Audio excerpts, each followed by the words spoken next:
Just wanted to share with you my excitement at receiving my invitation to the Queen's Diamond Jubilee celebration on Monday the 4th of June.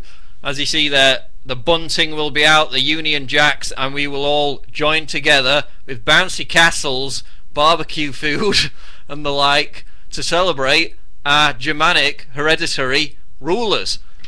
Isn't it interesting though that when people try to celebrate St. George's Day, you know, he of dragon slaying fame, whether that be on St. George's Day itself or even on a England football match, for example, we get articles like this: anger over St. George flag multiculturalism ban, and political correctness is killing St. George's Day. In 2008, Bradford and Sandwell banned St. George's Day parades because they might cause trouble. And why?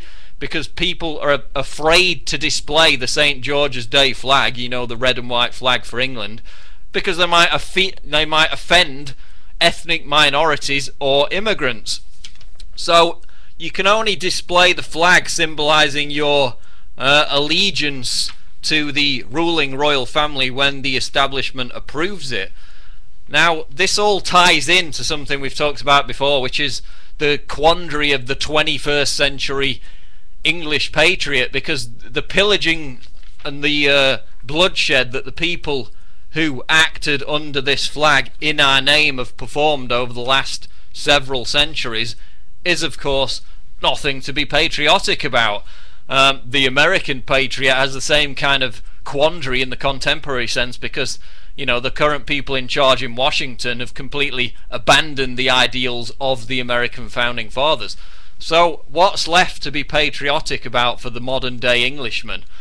Well, it's the Magna Carta, common law, and the very bedrock of justice that became the template for the founding fathers. It's not this Germanic hereditary ruling family, but this is what we've been fed by the establishment, that this gaggle of virulent parasites that call themselves the royal family, you know, are our supreme overlords. And the only way and the only time during which we can express our patriotic fervour is when the Queen has a celebration and we all bow down and worship her. But you can understand it to a certain extent. I mean, British culture has been so weakened and assaulted by enforced multiculturalism, and you know, on the political front with the evisceration of sovereignty through the European Union, that people think that when they display this Union Jack that they're somehow striking back against that assault on our bedrock of culture and patriotism, when in reality they're just reaffirming their subjugation to this ruling elite which despises their very existence. Take for example our good friend Prince Charles.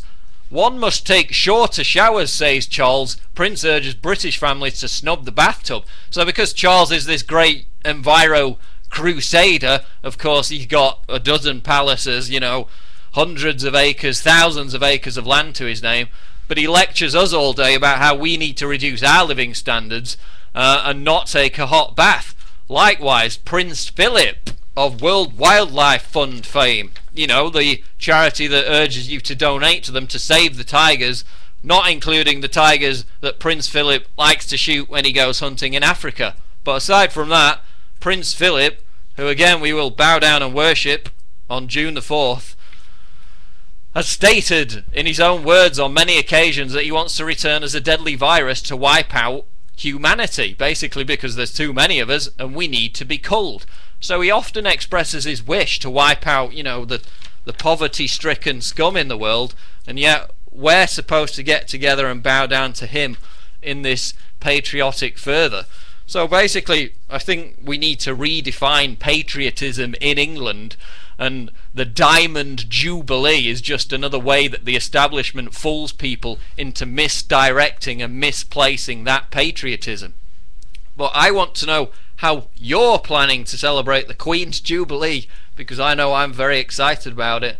So drop me a comment below and we'll see how everybody else is preparing for this fantastic celebration of our hereditary Germanic rulers.